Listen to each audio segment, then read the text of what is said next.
excited to be with you today with two amazing designers, Susie Lucas and David Lucas, and I am Lisa Bingham-Dewart, Lux's Pacific Northwest Homes Editor. Earlier this year, actually in our September-October Southern California issue, we had the great pleasure of featuring Susie and David's recent work. And so today I would love to chat with you about this project. The design team also included general contractor Ryan Hill, and the beautiful, complete, stunning shots of the project are by Aaron Lights. So they're going to take us on a tour of this house, which you would not imagine looked like it looked before. So I want to start by having the two of you give us some background on the house and tell us what the story is. Okay, well, first of all, thanks so much, Lisa. This is really great. We've never done this kind of thing before, so if we, just guide us a little bit. We'll try to keep it clean. So I think David should start because he has really deeper history than me. I've worked on this house for, it's sadly like 20 years. So when we first started working on the house with them, it was when I worked for a local designer in Seattle here, Terry Hunziker. And so that's when I met the clients. So the original home was a kind of a, early 1900s Pueblo style beach cottage.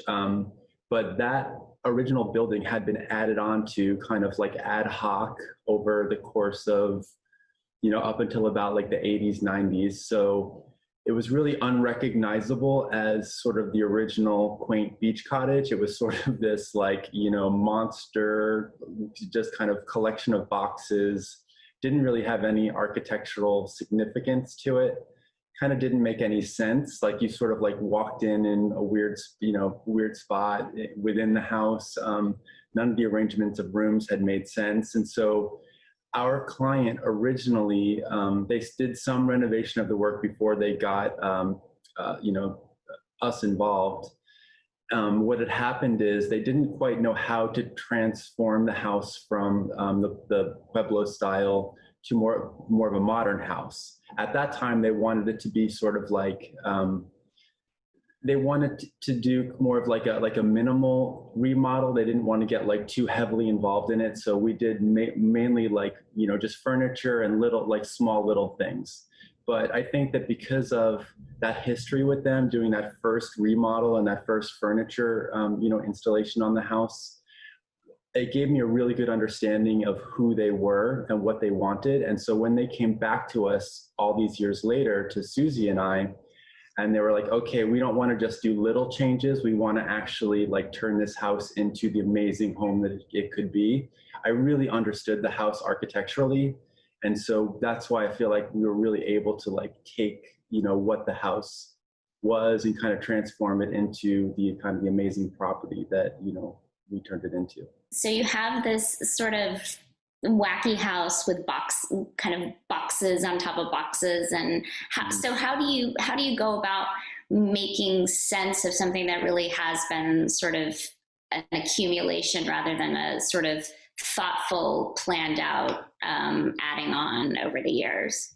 So I think really what had to happen is we had to sort of think about it was more about the kind of the function of spaces and what was needed and, how you wanted to experience this house more so than worrying about a traditional layout of rooms.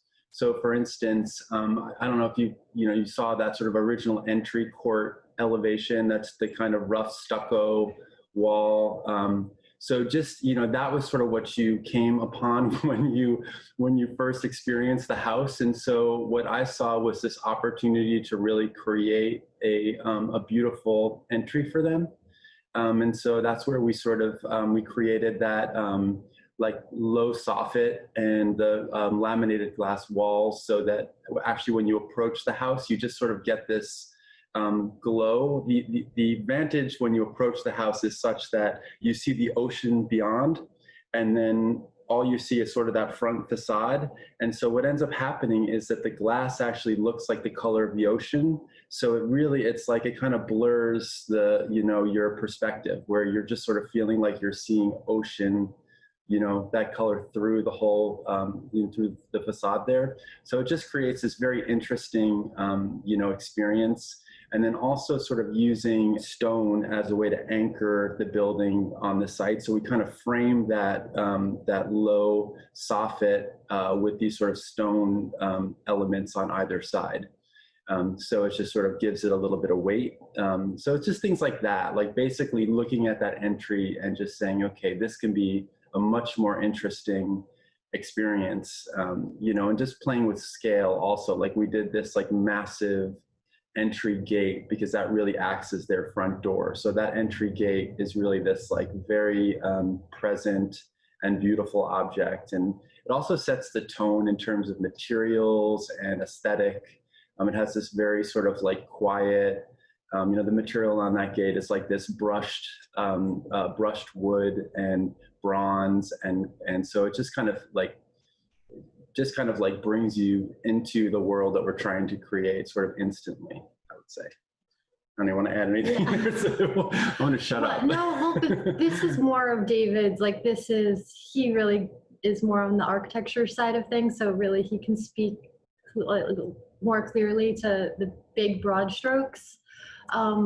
I think that a lot of it was also just editing, like removing a lot actually helped. Wasn't there more like thresholds and doorways that like cut up the spaces that we just got rid of, and that sort of just opened up, made larger areas, and the view is so incredible. And I think in the family room the windows were not that large, right? Yeah, and they were we did the second renovation, so that all just got kind of blown out and opened up, and that made a huge difference.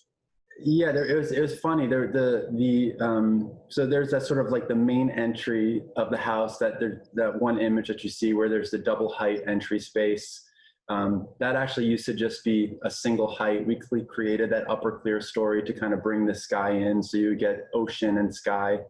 And we really made sure, like Susie was saying, we made those openings as large as we could. We squared everything up.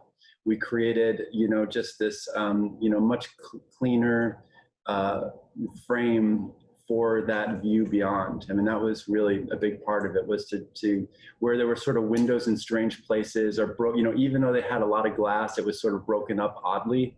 So we went in there and we really kind of cleaned up the way that you experience the view through the windows.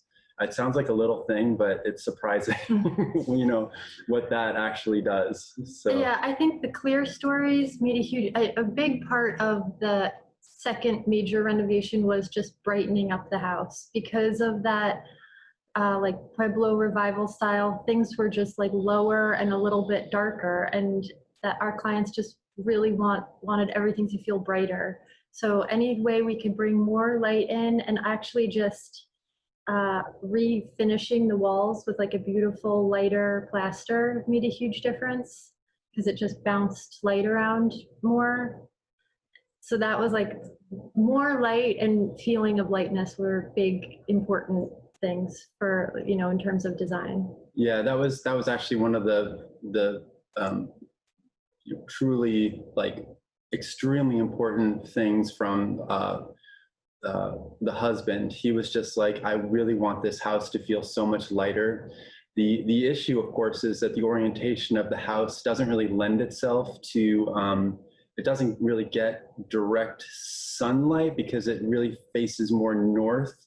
It gets afternoon light on the one side of the building, but that light ends up being kind of harsh because it's kind of ends up coming directly into the windows. So when they do get the sun, it's like really intense through the building horizontally.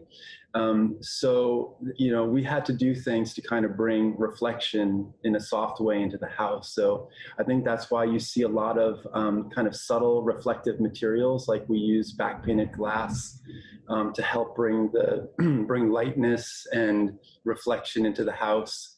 You know, we kind of lightened up all the woods, we lightened the floors. We added, like in their family room, we actually did a black metal ceiling, but the black metal actually adds reflection into the room. Obviously not in a, you know, Vegas-y way, but a pretty, you know, a very soft reflection, which is what the house needs.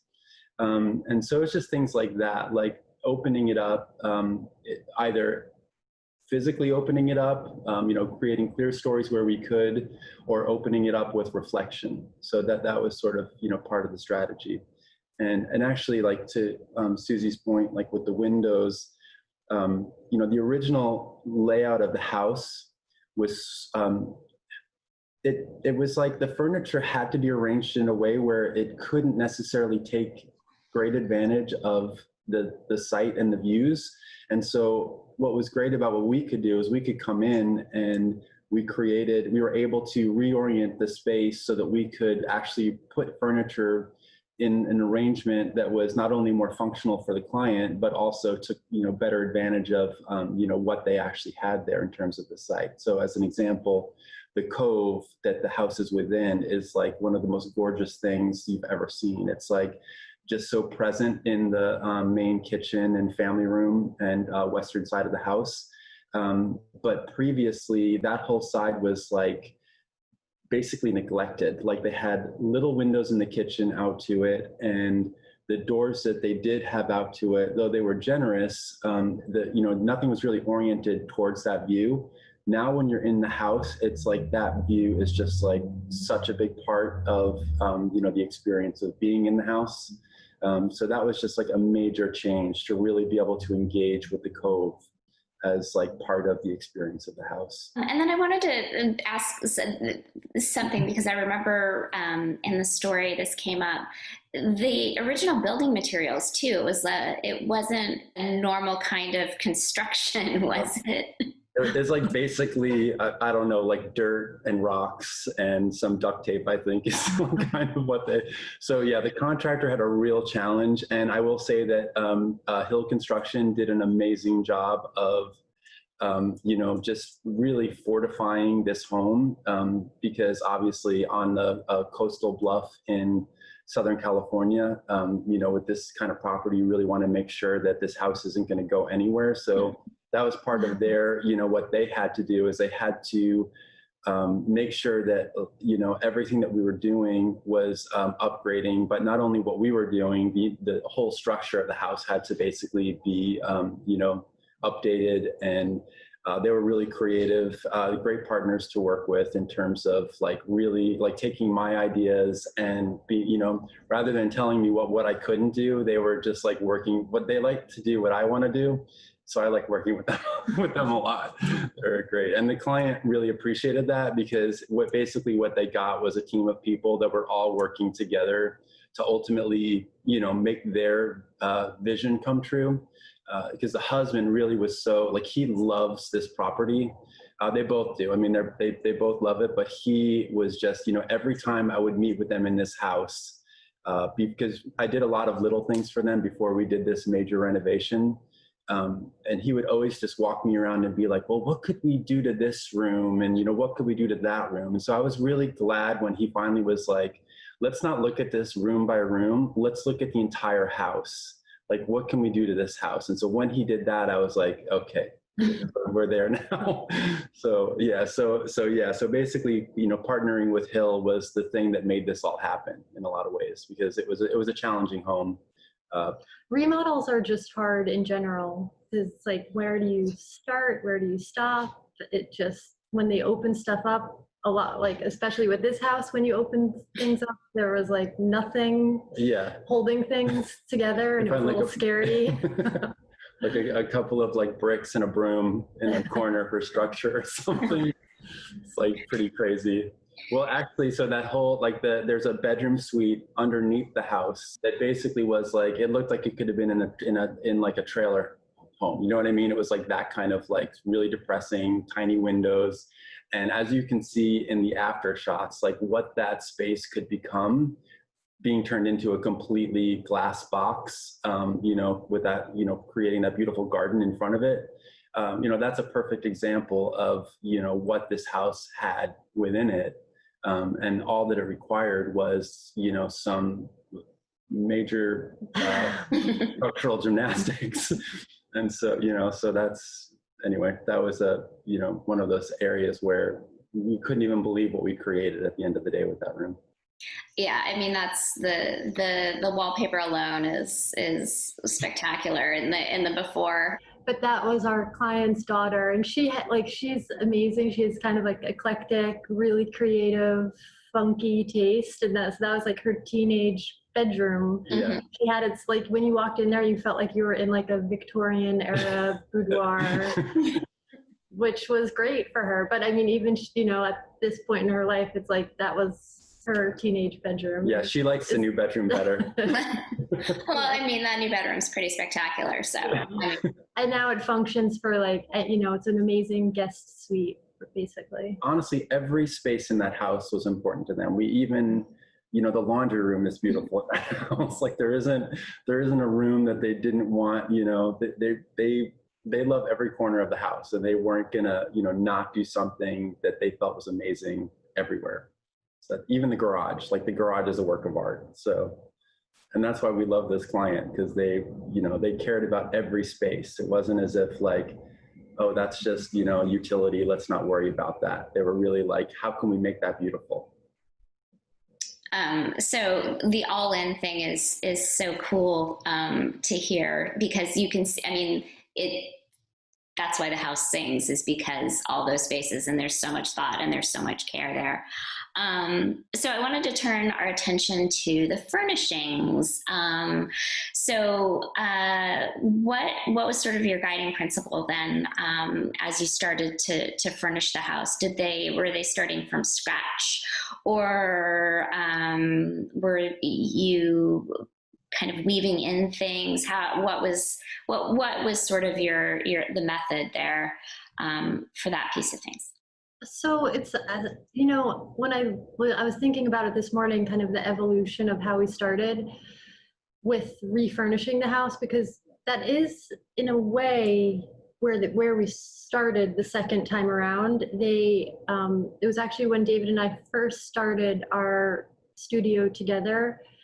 They called us and they were like, you know, we just want to freshen things up a little bit. We just want somebody to throw pillows. Yeah, it was like, we just want to recover like this chair. It was really like pretty small. And so it was working with, you know, and so they had done that remodel years and years ago. I don't know what year it was when you had worked originally, on it in Terry's it office. was like, I want to say it was like 2001 was like, yeah. When they had furnished the house with Terry. So there were some beautiful pieces, you know, like things that do stand the test of time, but it was just time to be recovered or reconfigured a little bit and edited, you know, we edited out some stuff. So that's where we started. So we started in the living room, like replacing rugs, recovering things. And that was like, we thought we were just going to be taking like the light approach, but then around the same time, that's when they started to say like, okay, what can we really do here?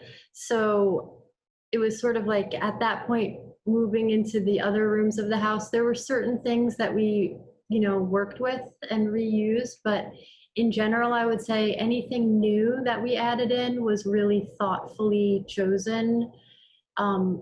Keeping with the mantra of trying to brighten things up and lighten the overall feeling. Like some of the furniture was kind of heavy and dark, and it just didn't suit, you know, the kind of like beach or, you know, coastal experience there. That was like actually one good point, is that I would say that originally the house had a very Pacific Northwest feeling to it in terms of the palette and materials.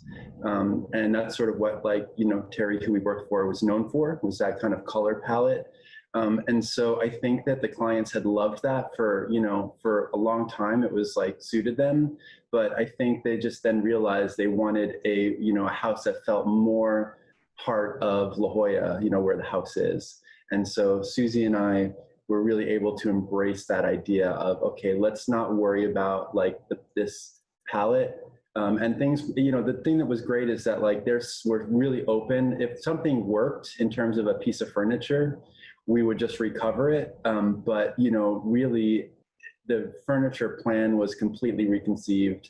And so, you know, reusing pieces, a few pieces, recovering them, you know, it just was kind of like everything got evaluated, and we thought about it, you know, the client, everybody weighed in on whether or not we felt like something was worthwhile to keep. And obviously, it just ended up being a little bit of like an eclectic mix, which actually suits the house's history of being, you know, kind of like developed over time. So, you know. But I would say as we got like over to the family room where the view, where David was mentioning how the furniture was able to be kind of reconfigured to take in the view better, like all of that had to pretty much be new because it just was a new orientation.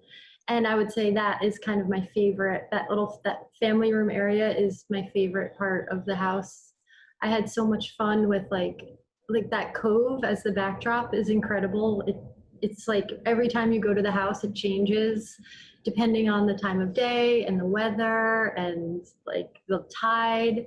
So just being inspired by all the colors there. And we did this beautiful rug with Eric Lindstrom that was really like inspired by that kind of coastal texture. Being able to bring in pieces like that, I think was, you know, something really special to the, you know, new furnishing style of the house.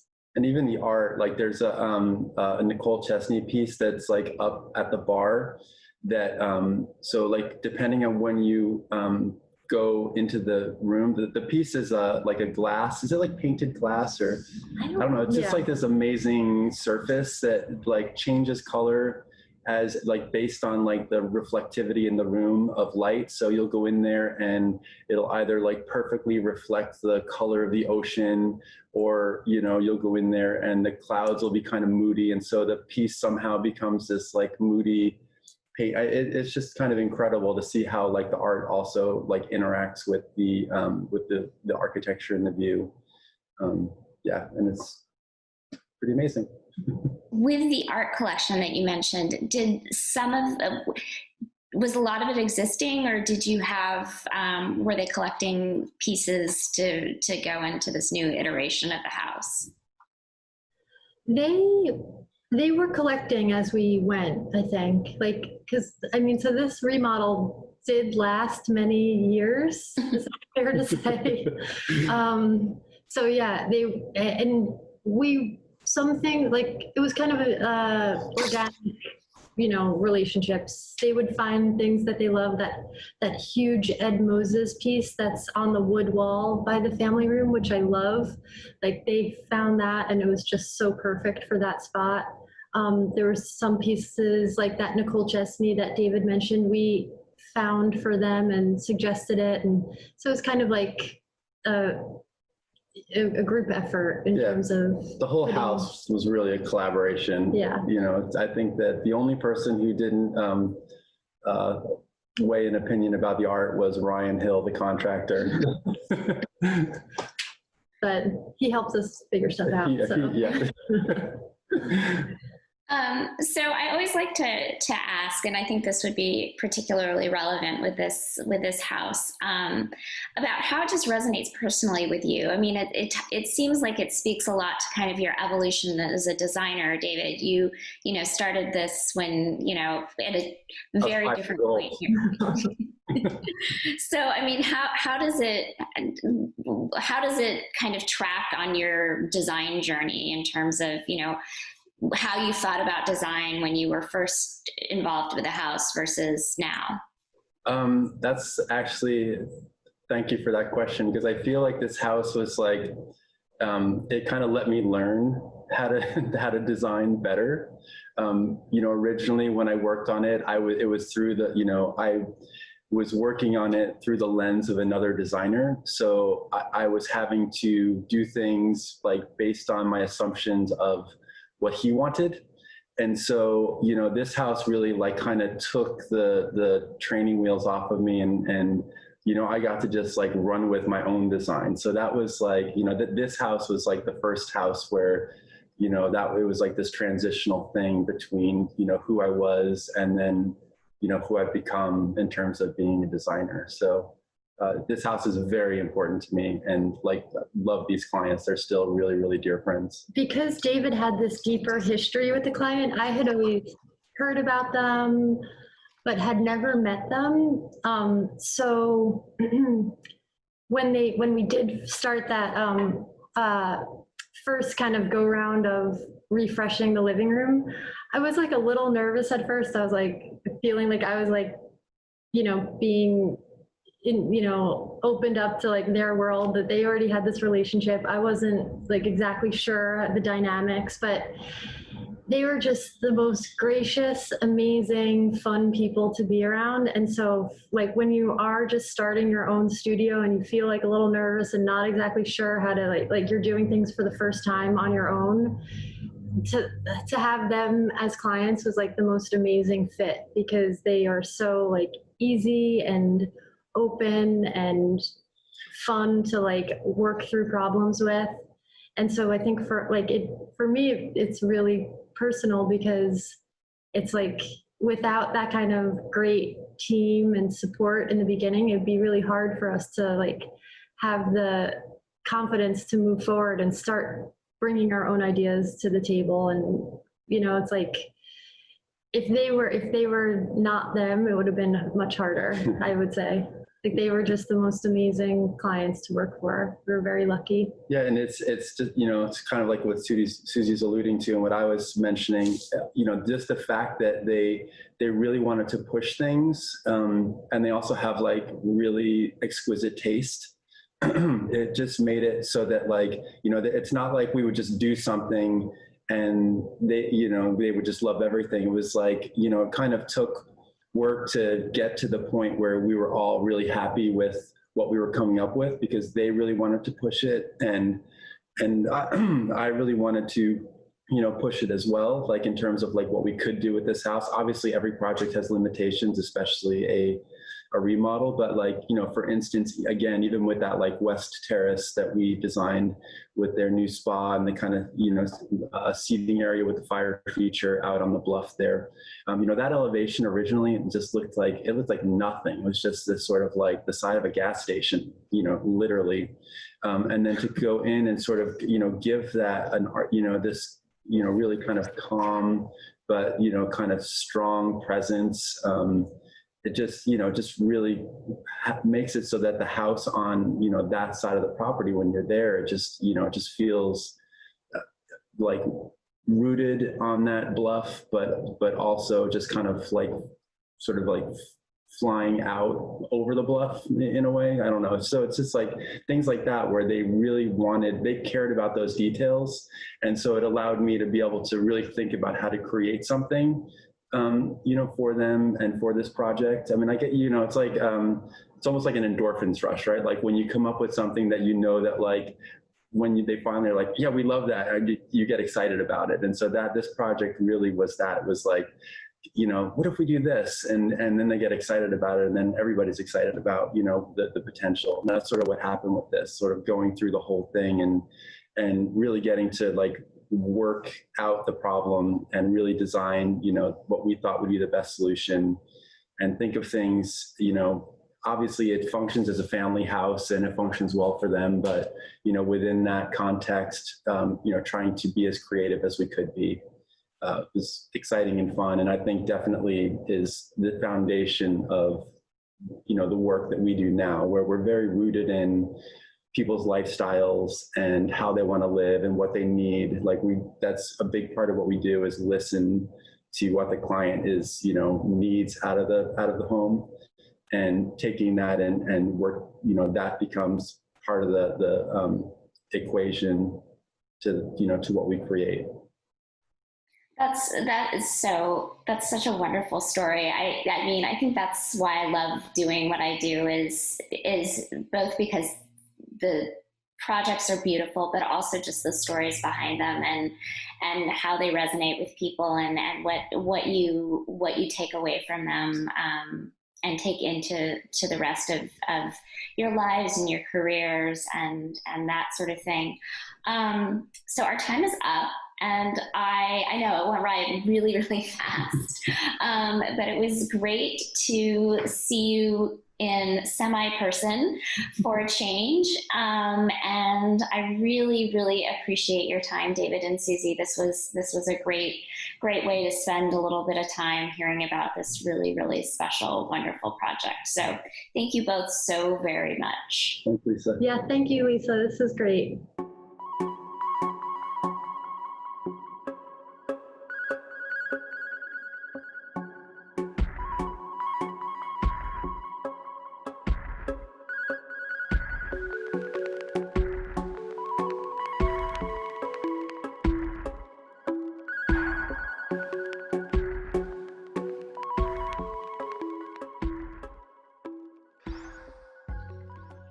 Hi, everyone.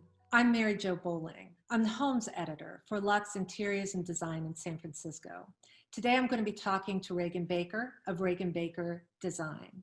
Reagan's known for work that's inviting and personal and modern. And today's project that we're going to look at certainly exemplifies that.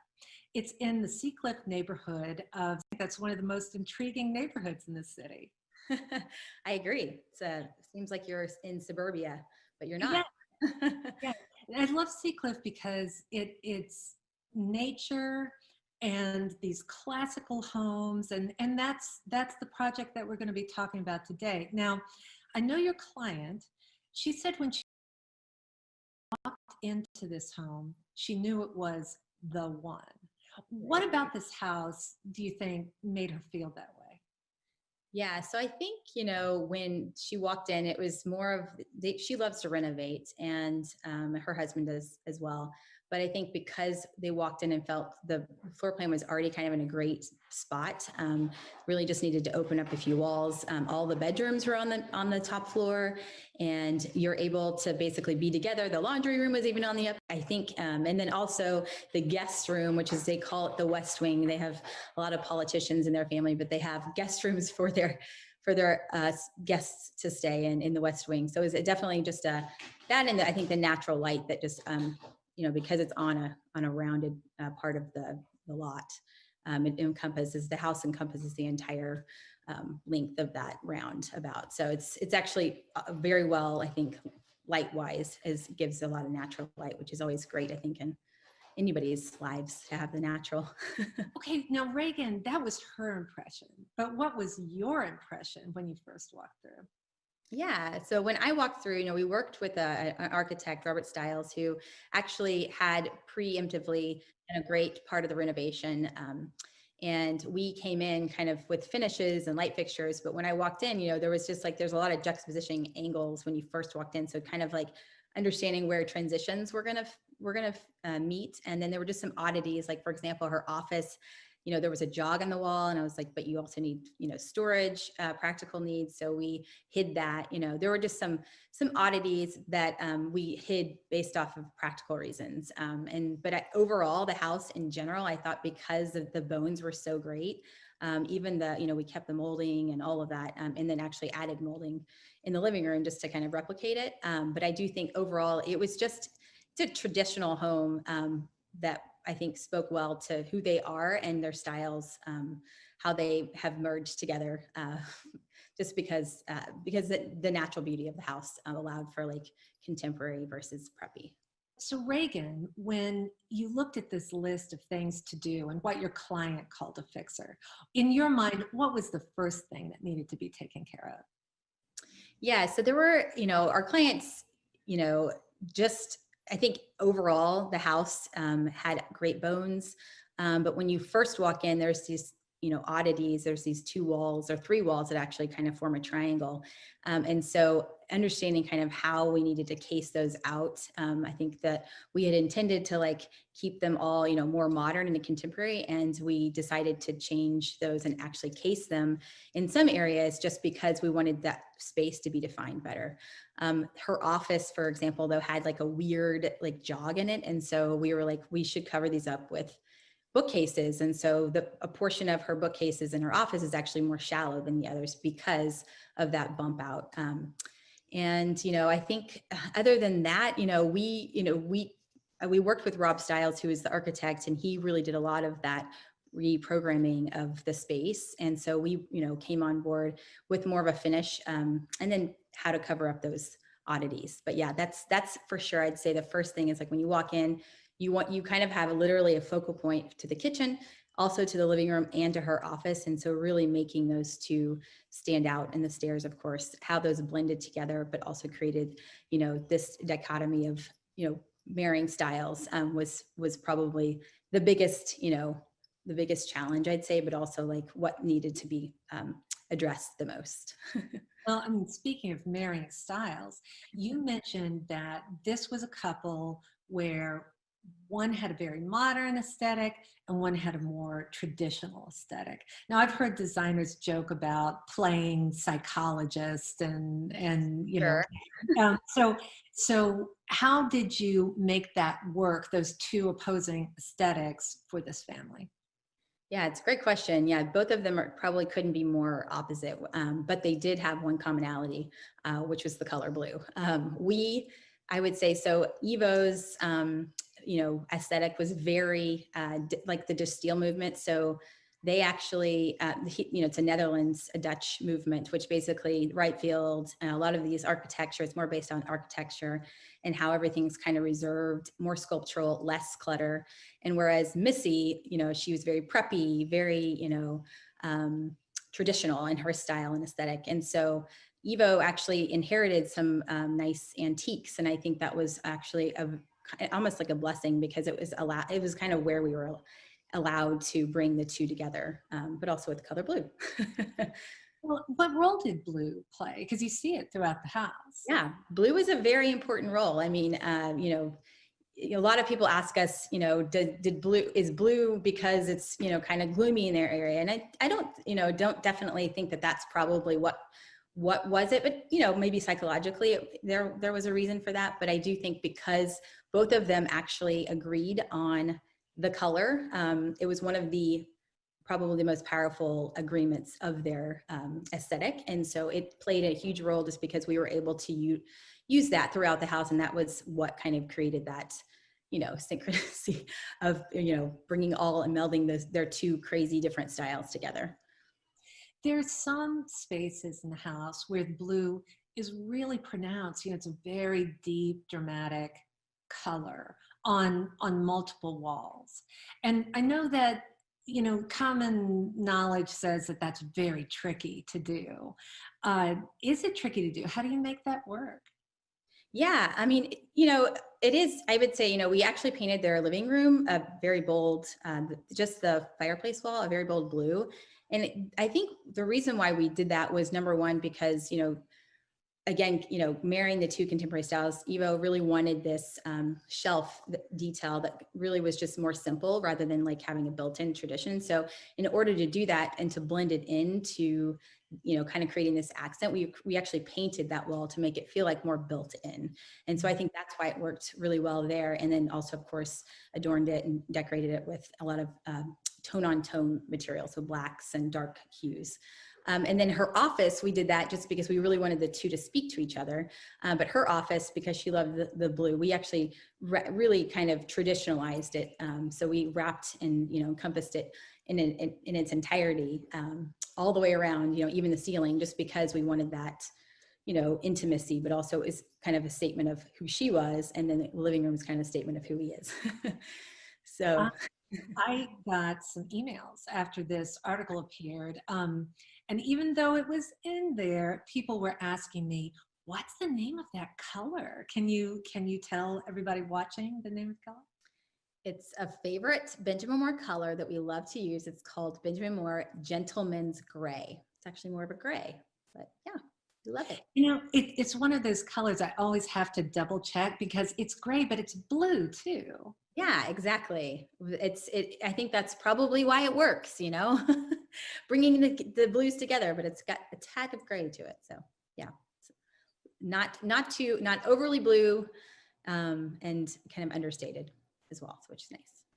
Let's talk about the weather here. I actually lived in Seacliff for 8 years, and I can attest that it does get very foggy out there. It's sometimes there can be gray skies for several days on end. So when you're thinking about a color palette for a house that's going to live in that neighborhood, what do you think about? Is there a way to mitigate that? I mean, we did use a lot of blue. And I do think that probably does attest to, the moodiness of Seacliff. But I do think white, we used a lot of white, and a lot of orange, which is, a complement, that actually in yellows to brighten up the space.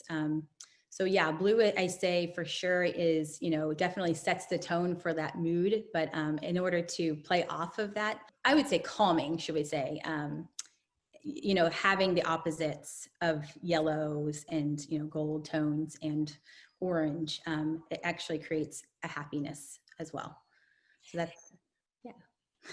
In the article, you referred to some of those colors as surprises in the room. So tell me about the importance of walking in a room and there's a splash of orange, a splash of yellow. Yeah, so the living room, the lady chairs, which are vintage, we actually, Evo is actually, mother has a relationship with the Hermes, is a friend with the Hermes president. And that was actually one of the reasons why we chose an Hermes fabric. But one thing we did do that was really kind of spectacular is to create more orange. We actually flipped and reversed the fabric. Because we wanted that more of a pop. We actually felt it was more of the right color for the room. But yeah, I definitely think, when you walk in, it's kind of a surprise because you're like, whoa, that's orange. But I think because it has a story too behind it, I think that's even more fun because you're able to talk about it. And I think that's one of the things we actually really enjoy doing is being able to create spaces that have that storytelling aspect. And why not have an Hermes fabric that's reversed on some lady chairs, Did you have a lot of explaining to do to the upholsterer? Like saying, no, actually it's this side? Exactly, yes. Yeah, we actually had an upholsterer here in the city reupholster it. But yeah, we were like, yes, it's the opposite side. Don't do it wrong. And, you were talking about orange, being an interesting complement to blue. Those splashes of bright color really create a vibrancy in these rooms, don't you think? Yeah, definitely. The family room, we actually did a really cool Casina chair as well in the family room, and the yellow of that chair again was bringing the idea of the pop and the ability to have this fun, playful personality. And they have this wonderful art collection that we actually worked with, and they added a few pieces with us. But the idea was really to work around their art collection and having those pops of color because they have colorful art, or specifically some of them aren't colorful, having more of a subdued element. That's actually another reason why we brought in those colors, is because we were trying to create this palette that connected to the art as well. I wanted to ask you about the art collection, whether they brought it or whether they brought some of it and you rounded it out. How did that happen? So yeah, the majority of the art is actually their collection. They worked, which I loved. So both of them, I think I mentioned earlier, have very matriarchy in their family. So their moms are just, Missy's mom was like a P&G, Procter & Gamble, like first woman executive there. And Ivo's mom, you know, was an ambassador in the Netherlands. And so having those moments, I really do think the art that they selected prior and had inherited, and then of course the ones that we acquired for them, always had like this female overarching theme, because they are such a female, the female presence in their entire being is just inbred with them. So I think it's actually a pretty fun story. A lot of like the Robin Dupuy art that's actually in the living room, that was a new piece that Ivo had really loved. Netherlands artist, as well as the fireplace art. She's also a female. And then Daniel Morning, who they had acquired prior in the living rooms, as San Francisco based artist, but all females and all have this awesome story to tell. Yeah, I just think, you know, as we were acquiring, or as we were going through their art, I was like, wow, this is really very cool. And then as we got to know them, they were like, yeah, you know, moms are this and this. And we were like, wow, this is amazing. And so that really, you know, I think helped them tell their story. I think they were like, is there too many females in our house? I was like, no, this is amazing. You know, you guys have, you know, this is your story. This is who you are. But yeah, I mean, they have, I don't, you know, the actual, all of the pieces, the pictures of their family heirloom photos in the living room as well. And that room is just like very art heavy, but you know, we took that entire old antiqued piece and we reclothed it with the velvet on the back, and then just literally did their entire, you know, history, ancestry, all on this one wall, which I thought was really cool. But yeah, most of the art was theirs. We helped just, you know, guide them on it specifically, and like, you know, where to place them, just because color stories helped. And also the wow factors, right? So your moments of like, wow, and where not to put them and where to put them type of thing. Because you can do too much art. Right. Oh, I love it. I love it. It's like the house of woman power. Very yeah, cool. amazing. And so, you know, you have this very strong statement-making art collection. Tell me about the furniture that this couple brought to the home and how you worked that into the design of the home and worked in new pieces with their heritage pieces. So yeah, we actually had a lot of their antiques and heirlooms, and then we actually added a few antiques in addition, like in the primary bedroom. We had some antique nightstands and an antique bookshelf. But the majority of the antiques are actually inherited from Ivo, and a few pieces from Missy's family. But we definitely worked with, you know, again, the style movement. Ivo had a ton of, you know, very primary geometric pieces that we worked around, and also put those like in an office or whatnot that wasn't going to be used, or downstairs. But we worked with the majority. Yeah, a lot of the stuff was theirs, but we of course brought in some custom pieces, and a lot of the lady chairs are vintage. The sofa actually from Coup d'etat is vintage, that we had reupholstered, and then the some other new elements. But yeah, Casino is also, you know, the yellow chair, which I think I described earlier, and then we had a custom sofa in the living room. But yeah, the primary bedroom, we definitely did add some of those elements, but the credenza, I believe, actually was theirs. Yeah, we worked with a lot of theirs. And so I wonder, you know, you mentioned that he is of Scandinavian descent. Mm-hmm. And I'm wondering if that's the way that expresses itself. How does that express itself in this house? Yeah. So when we first met Ivo and Misty, Ivo was like, I don't like coffee tables. And I don't like any tables, anything that's, you know, around, you know, a sofa or whatever. He was very minimalist. And so I do think that definitely played an element of like simplicity. So, you know, as you would see, you know, if we were to do a very traditional home, you would probably be very decadent. You'd be wallpapering every wall, or, you know, not having just focal points painted in blue, you know. So we definitely, I think his style for sure, you know, we had to find ways to marry their styles. And I do think that, you know, having the blue and having, the furnishings of the way we did, and having more of a refined palette, I would say, was definitely a Scandinavian approach to the house, and definitely helped with marrying the two styles. Now, the most memorable room, perhaps the most memorable room in this house, is the smallest. It's the elevator. Oh my gosh. I have never seen anything like it. Tell me about this elevator and how you got this amazing idea to use it differently.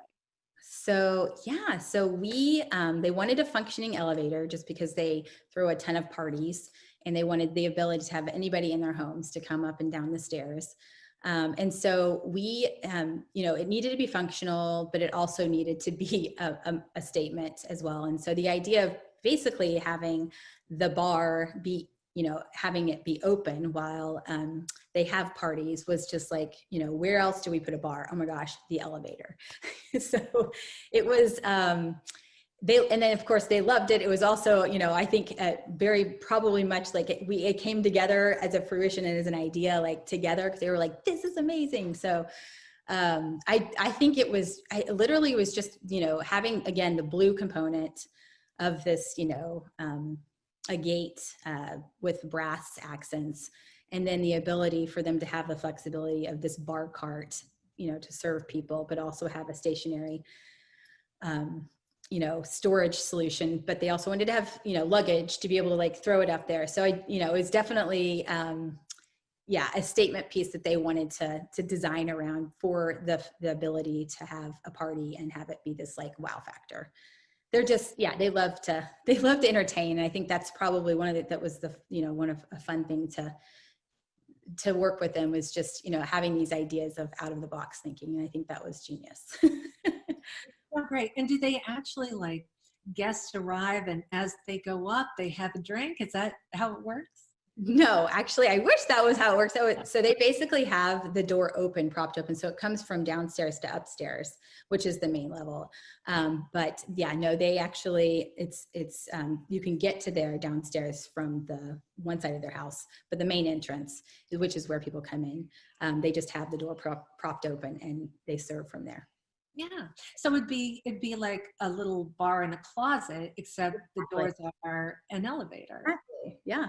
It's and great. Going upstairs is so much more fun. It's just much more fun. Exactly. Now, Reagan, we were talking a few minutes ago about you have kids, I have a kid, and I think the clients have kids similar ages to ours. Yes. So, having that commonality, being a mom with kids this age, how does that work? How did that work into this project? Yeah, that's a great point. I think it in terms of like longevity and having kids, and we actually have a dog now. We definitely thought, as myself, I always want to be cognizant of, putting fabrics on things that are very durable, not having too many things around that are breakable. And so I do think that had, I think just in the way we positioned the rooms, but also styled, everything was kind of, away from the moment. And so it allowed, I do think as a parent and as we're designing, we tend to think of things that are, more attuned to like, safety, and also just, bringing personality into, because I do think kids, they definitely had some opinions as we were designing. They allowed them to have, hey, what do you think about this? So I do think, and that's always, I think, one of the things that we enjoy doing too, is to get a holistic approach for the family. But yeah, I think, the colors, but also like flow and layout was for sure a thought when we were designing. I don't know if I shared this with you, but I actually saw this house when it was on the market. Oh my gosh. It's around the corner from where I used to live, and I went to see it when it was for sale. And the little solarium struck me as a real design challenge. And then I saw this, I was like, wow, they did that so beautifully. So this solarium, tell us about what made it kind of a challenge in how you resolve that? That's a great question. So the solarium, they always knew they wanted to keep it. I personally was like, I think you should keep this too, because I'm a very indoor, outdoor nature person. And over there in Seacliff, as you know, it's very gloomy, and it's also can be very cold. And so we, the idea of have the solarium to be able to utilize it and spend time there, to literally be in this outdoor area, but actually inside. And so, it was an eyesore at first. We, the floors were like concrete. There wasn't, the transition, we had to bring up the floor so that the transitions from the main level and this level worked more seamlessly. And then it's also right off of the dining room table. So flow wise, it's a different, you have to embrace it type thing. But I think it turned out incredible, just because, you have this entertaining moment, and they do have parties in the backyard, and it literally is kind of this moment where you can sit and still be outside, but be warm. But yeah, we had to change the flooring. We actually did a full custom, wall-to-wall sofa. It was actually freestanding though, because of the structural glass components. But it was definitely, it's a focal point too. So it's like, it needed to be a moment where, as you're sitting at the dining table, it actually is very inviting to come in, and also a nice view into the space, but also feel like it's outdoors as well. It's a perfect Seacliff thing, because it allows you to be outside on a foggy night, right? Yeah, it's funny, because they were debating on like, should we start over and just like gut this whole thing? And then we all came to this, no, it's kind of quirky and we actually like it, and it works, so yeah, that's one of my favorite spots. One thing I noticed too, when I look at this house, is there's a series of statement light fixtures. And why was that important for these rooms to have these drama moments? Yeah, it's a good question. So I would say when you walk in, the Billy Cotton fixture above, really needed to kind of speak to both of them. And Evo had a very strong opinion on like this being a moment, but also not too crazy. And so bringing in that contemporary modern style. And that's actually why we did it there. The next statement would be Missy's office. And that was definitely more, traditional moment for her. That was, allowed us to kind of, create her style. But I think just because that room is so small, and she's sitting in, the desk is actually glass on the end, or plexiglass, just because the orientation of the way she wanted to sit in the room, and it actually is a much more inviting space, and the view of the Golden Gate Bridge is where she's sitting.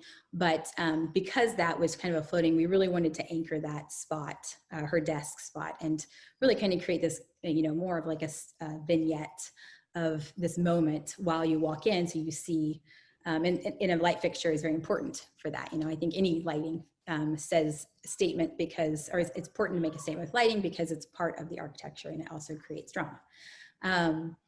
And then in the living room, or let's say the dining room, we added a very spun pendant that actually, again, was more that contemporary style. And then they had this like very subdued, like webbed piece over the island. And, even though they're both pendants, the one over the island kind of goes away and just it is detract, but the focal point is the dining room.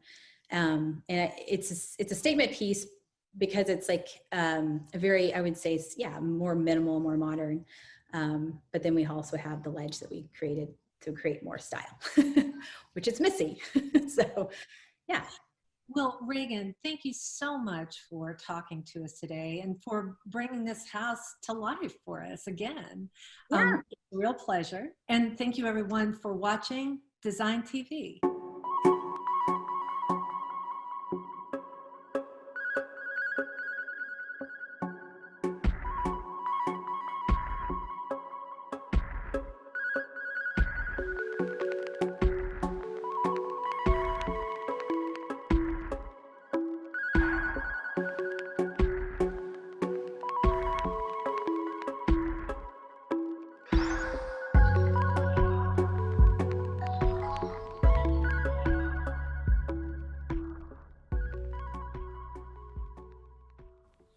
everybody, this is Cindy Allen, Editor-in-Chief of Interior Design. And I want to thank everyone for joining us today for another super insightful edition of NKBA Live. Joining me today is my dear friend, Susie Woolivard, EVP and Chief Strategy Officer of the National Kitchen and Bath Association. And I'm very excited that she brought along 3 super talented designers in the field. Today, we'll be discussing top trends identified in the NKBA's 2021 Design Trends benchmark research. Now, here's the thing. I always like to say that to know your industry, you have to constantly research your industry as it evolves. And I am so proud of the deep knowledge work that the NKBA does to stay close and connected to everything happening in the kitchen and bath industry, which they then share with their members, which is really special. So, Susie, it's so lovely to see you in 2021. How are you? Well, hello, my friend. Oh, it's wonderful to see you too in this new year. Thank goodness we got that one behind us, right? Yes. 2020's done, and now we can start off with a new year and new ideas and new ID Live. I love this. Yeah. So everything is good on my end, getting ready for virtual KBIS, and Yes. you busy. Yeah, no, so okay, first of all, you got to tell us about what's going on with KBIS, because we're all excited to hear about it. Oh, I'm so glad you are. It's really kind of shaken out to be exciting. You may or may not know, but we partnered with a group called Sequin AR, which is a virtual reality, augmented reality and virtual production company, really cutting edge. And they're going to be producing things like our Design and Industry Awards and our State of the Association, State of the Industry. And it's going to be exciting, and it'll be beautiful. It'll be augmented reality. It's going to be something really cool for the exhibitors and the attendees. We're kind of hoping it'll be like everybody's got a front row seat at the Oscars. It's like when you're watching that on TV, and it should be an exciting time. We've got a full-blown schedule of events, and I think all of those will be great. In addition, this year on our Voices of the Industry, we've got 6 tracks. We've got the Grow Your Business, Design, Kitchen and Bath Specialty Training, Management, Customer Service, and this year we're adding Building and Remodeling. And the cool thing about that is that the conference is one price, $350, but it's available through March 31st. So what that means is, in the past, you'd go to the show, you got 3 days, you want to see the show, you want to do all these things, you have to pick and choose which ones you're going to go to. Right. Because of the fact this can be live through March 31st, you can go to all of them. You can do every one of them, and they're all CEUs. So that would give anybody the opportunity to enhance their professional development, garner all their CEUs, whatever they need for that. So registration will be opening for that on January the 15th, so you should save your seat for the events. We'll have exhibitor booths, and we have quite a lineup, and of course we're still partnering with IBSX for Design and Construction Week. So we're really looking forward to bringing to everyone the very best we can, connectivity as much as possible in a virtual, and then we'll see everybody in person again in 2022.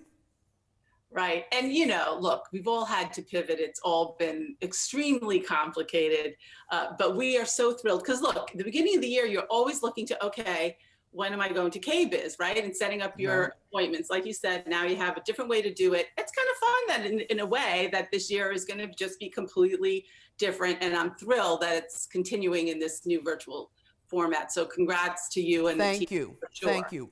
One thing is the shopping trip wasn't quite as intense. I don't need as many outfits for it. That's true. And the other fun thing about this is, you get to my point in life and you think, what do I have left to learn? Oh my gosh, I've learned so much.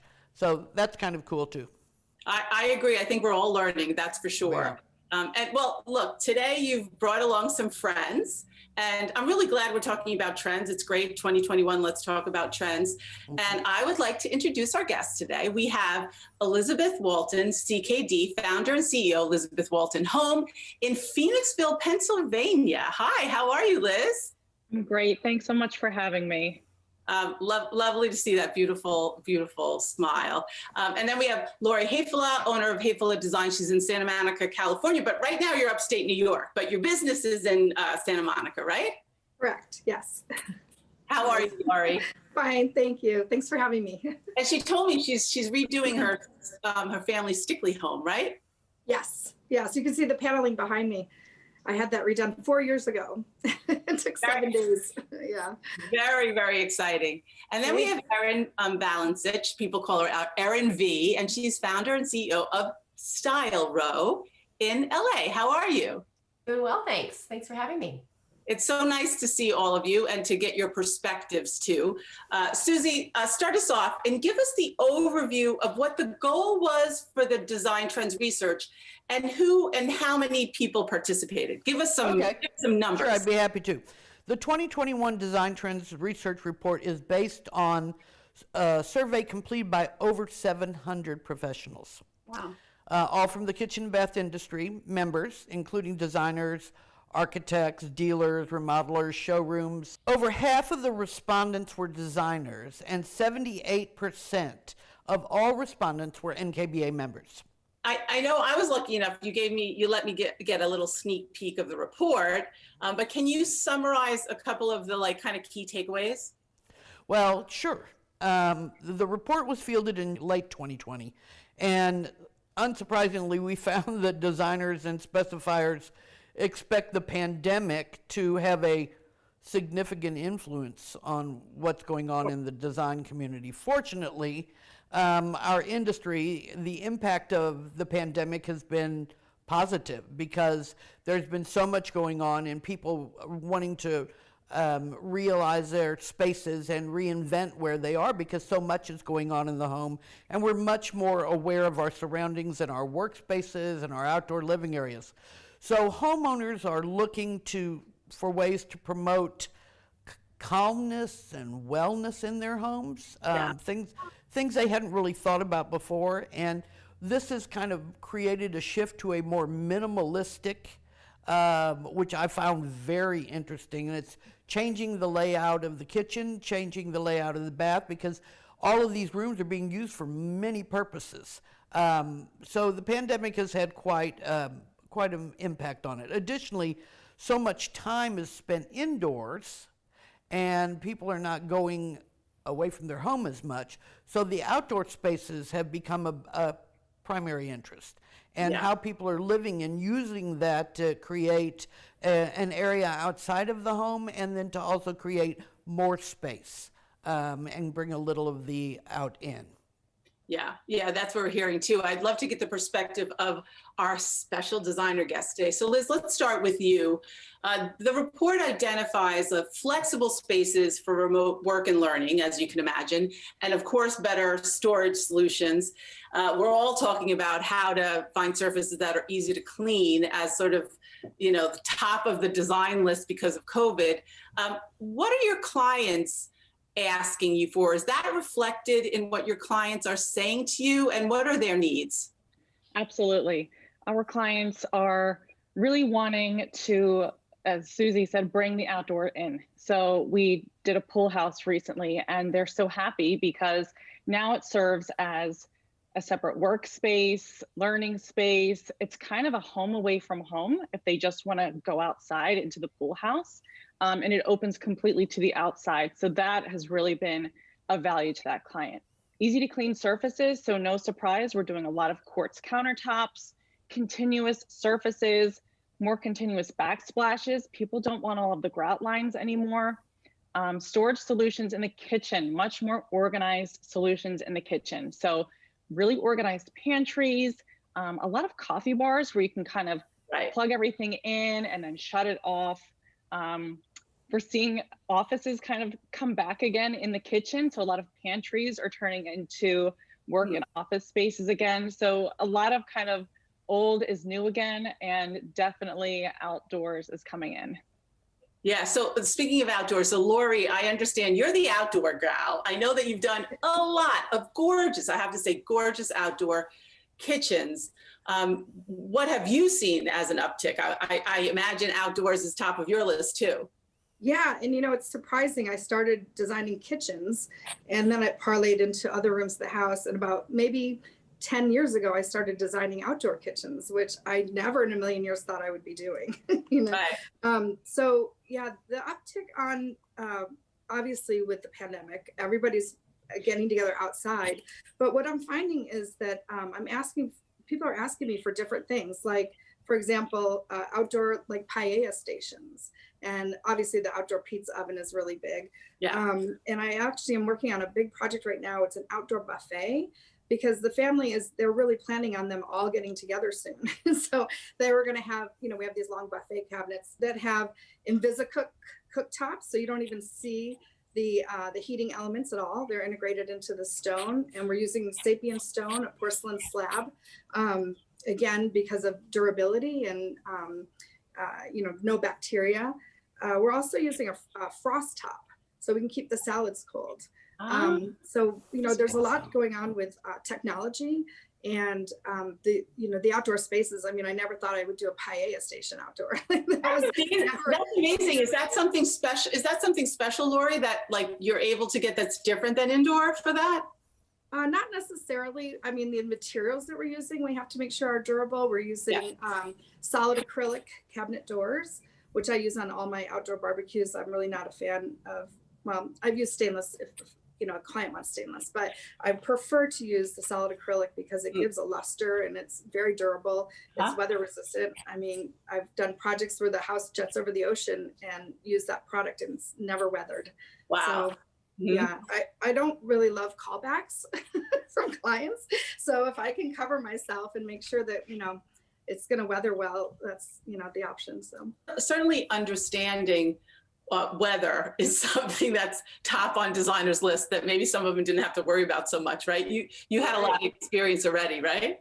Yes, exactly. With the salt weather, salt air, absolutely. Yeah. I have a friend who designed a new outdoor kitchen line for a company, and he was saying that they were testing the screws, and anything that was not stainless steel rusted in like 2 seconds. That's right. Absolutely. Right. And a special gauge stainless steel. Yeah. Right. Exactly. That's what he was saying. I forgot the name. Right. Yeah. That's true. So Erin, let's get to you. You've had 16 plus years of interior design experience, but you also have, you also design furniture. You have a whole line called Erin V. And tell us what's happening with your clients and what are they wanting in terms of furniture design, multi-use storage. What are you seeing? Yeah, we're seeing a lot of multifunctional spaces, as the panels kind of discussed. Kids working from home, dining rooms and dining tables need to not only function as a dining space, but also as an office or as a game table. We have a client now, we're doing her kitchen with an open plan and her dining room's there and she plays a lot of mahjong. So she's like, can my table expand and be a game table as well as a dining room? So a lot of that, bookcases in the kitchens are becoming more functional, more well organized, kind of a bonus office space in a lot of environments.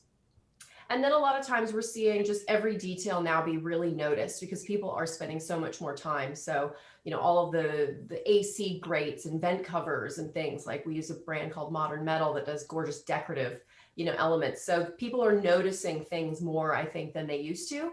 And the details, the hardware. I also have a line with Baldwin, so we do kitchen cabinet hardware and bathroom vanity hardware, and all those little details, making it fresh. So everything from massive renovations to be more functional to just how do I make this prettier now, and then dealing with those more jewelry-like elements.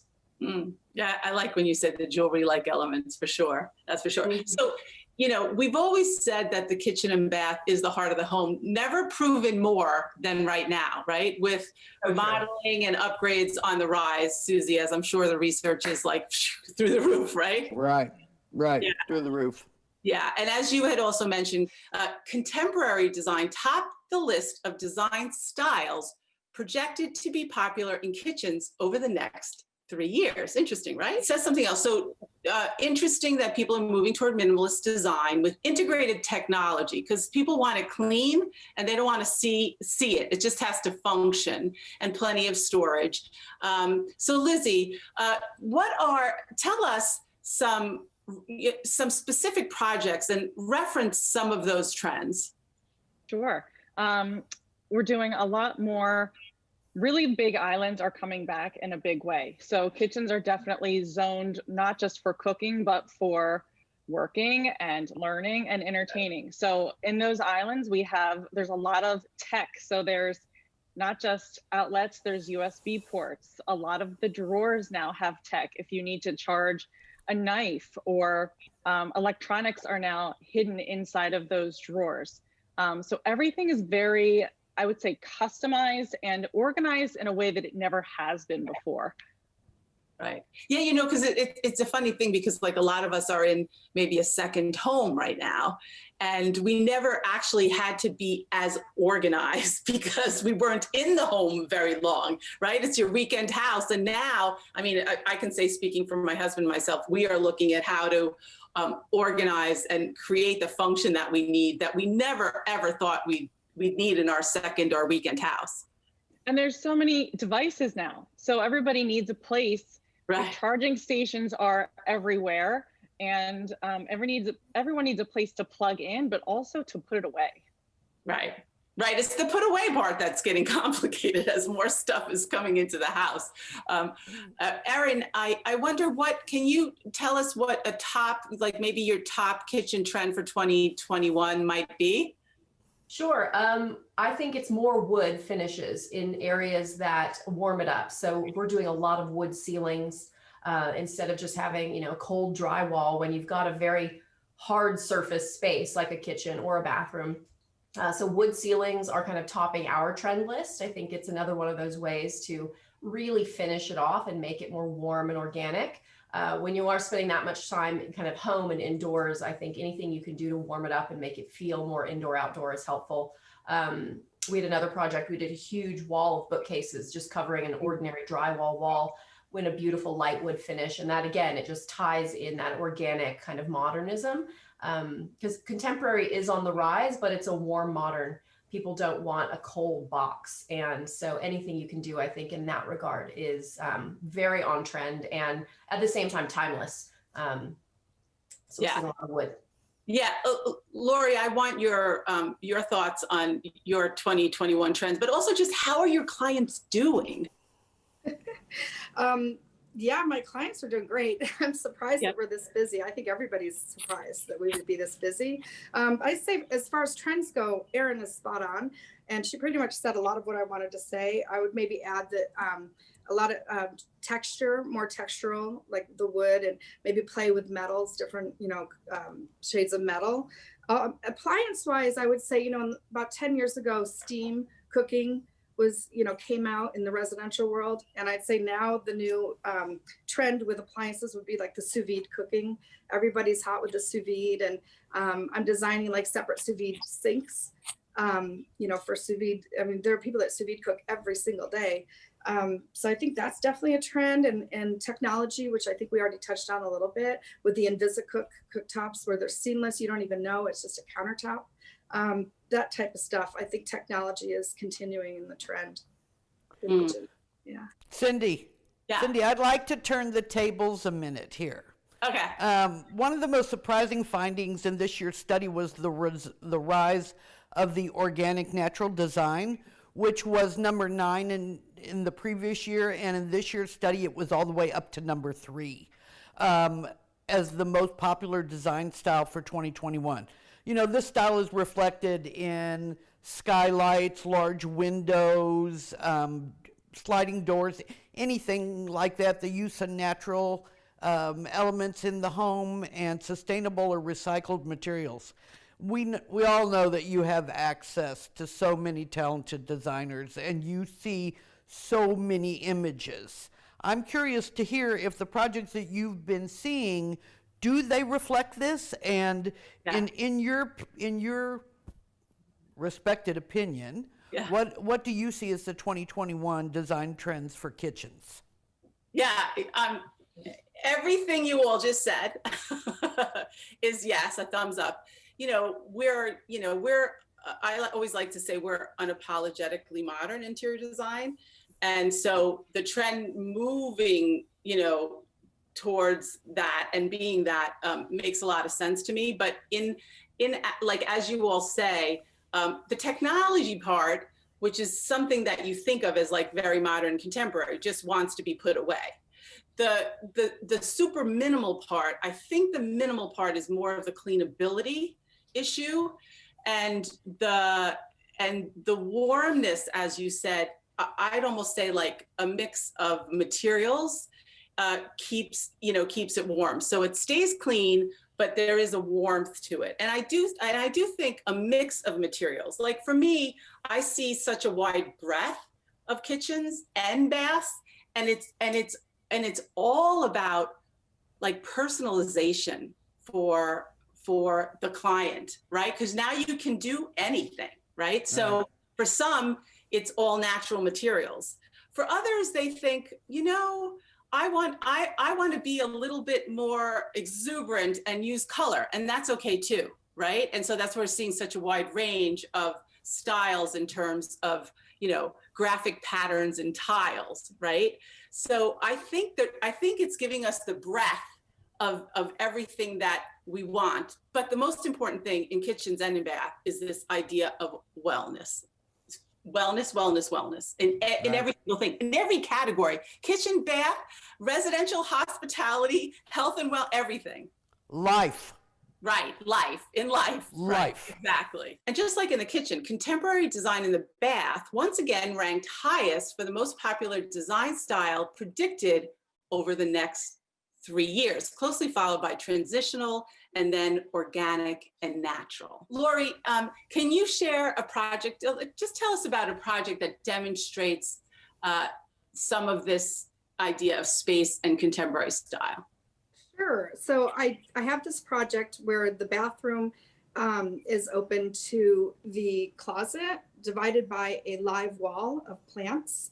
And that's where the tub is situated. It's kind of juxtaposed behind, next to that live wall. So that adds a lot of life to the room, and it's very expansive. Like you said, the rooms are much larger. There's a lot of empty floor space. There's a lot of void space, which is really nice. I mean, it's so hard to feel comfortable in a bathroom that's crammed full of cabinets and it's just tight and you have to squeeze to get into the shower and things like that. It's not like that at all anymore with these new bath remodels. It's just almost like the larger the better. But again, bringing in the warm woods, and in this particular bathroom, we do have like a triple bleach teak that's a very beachy, warm feel, next to the flower wall, and so you can see it in the images. There's also a warming drawer in there for the towels and the robes and things like that. So like we're talking about wellness and spa, feeling like a spa treatment. That's always a nice little add-on feature. Yeah. There was another survey that the NKBA did called Living Impacts Design. And that was a move towards bathrooms as the center for wellness and calm. See, they're always ahead. Because they were doing this and then all of this happened. Erin, what are some of the ways to achieve a calming environment in the bathroom?